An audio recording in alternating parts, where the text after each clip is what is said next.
Cambridge has many charming side streets, like this one, Little St Mary's Lane. It has quaint cottages from the 16th, 17th and 18th century. And it is just here where the University of Cambridge first began.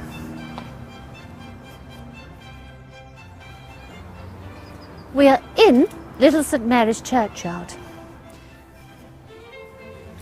It is on this site that the University of Cambridge was first started nearly 800 years ago, when in 1209 a group of students fled Oxford after a series of riots, ended violently in the deaths of several of their fellow academics.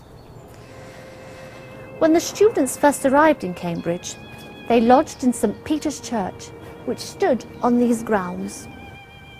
The students quickly established themselves, and soon it was obvious that this new academic community in Cambridge required their own buildings. In 1284, Hugh de Balsham, who was the Bishop of Ely, founded Peterhouse next door, the first of the 31 colleges of Cambridge University. Shortly after their departure, the Church of St Peter's collapsed, and in 1352, Little St Mary's was built in its place. Inside the church, there's a memorial to one of the church ministers who had a very famous nephew. Let's go in and have a look.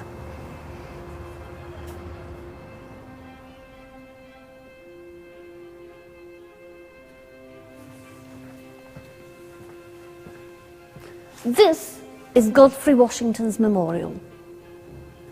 Godfrey Washington was the great uncle of George Washington, the first president of the United States of America. If we take a look at the Washington family coat of arms, we can see that it consists of stars, stripes, and an eagle. This coat of arms was used in 1776 for the basis of the American flag and crest.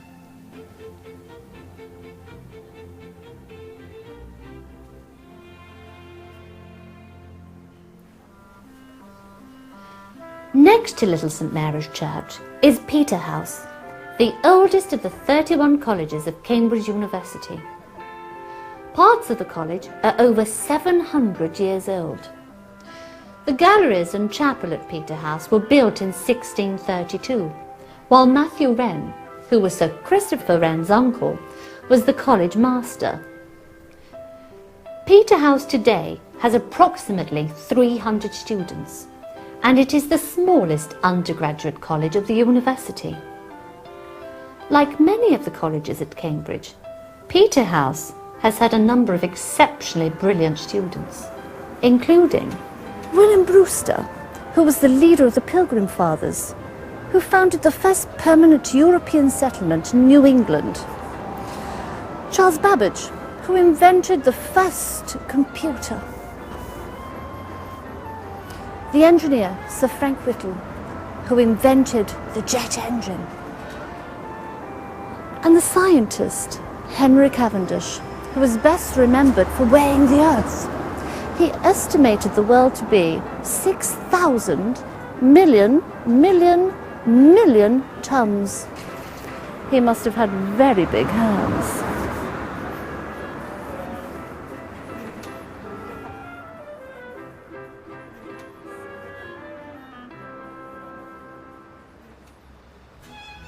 The colleges and faculties of the university are spread out around the city.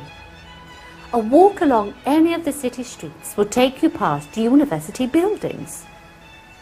This one is Corpus Christi College. It was founded in 1352. One former master of Corpus Christi was Matthew Parker. He played an important part in the establishment of the Church of England in the 16th century. However, tourists are more likely to remember him because people believe that he was the original Nosy Parker. He had a very inquisitive mind and a rather large proboscis.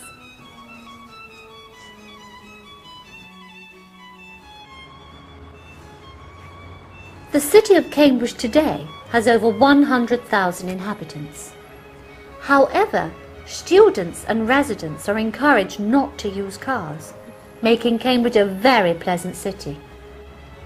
In addition, most of the courtyards and gardens of the central colleges are open to the public, so visitors can easily escape the hustle and bustle of the city. Entering a college can be quite breathtaking. They are historically and architecturally spectacular, no less so than here at Emmanuel College. The college was founded during the reign of Elizabeth I in 1584, and it was the university's first Protestant college. In front of us is the college chapel and cloister gallery, designed by Sir Christopher Wren in 1666. It was Wren's second chapel in Cambridge. We will see another building by Sir Christopher Wren a little later on our tour.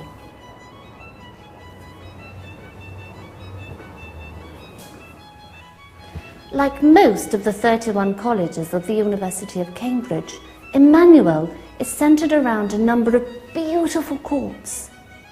Student accommodation, teaching rooms and offices are accessed via staircases, such as this one, directly from the courts. At Emmanuel, there is even a tunnel under one of the main city roads that link the college courts together.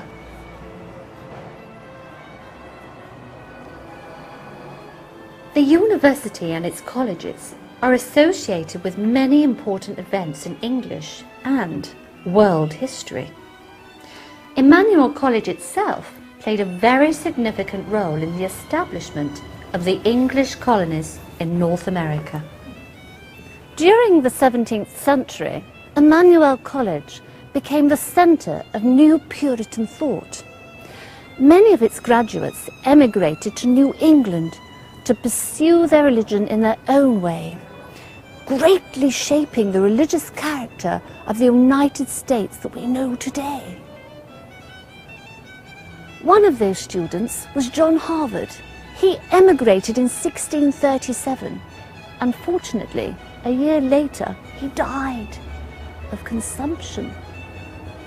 He left money and his collection of books to a school in Newtown, Massachusetts.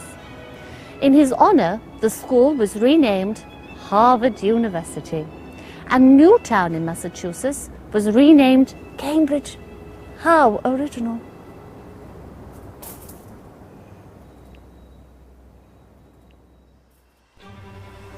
Visitors to Cambridge are sometimes surprised to find themselves with very wet feet. There are open water channels that run along one of the main city streets.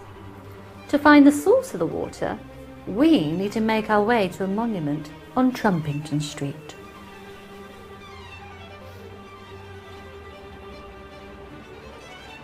This is Hobson's Conduit, built in 1614 to bring fresh water to the people of Cambridge. Although no longer used for the modern-day water supply, runnels can still be seen along Trumpington Street. The conduit was named after a local man, Thomas Hobson. Thomas Hobson owned stables here in Cambridge and insisted that his customers hire the horse nearest the door, as it had rested the longest. This resulted in the expression Hobson's choice, because Hobson's customers had no choice at all.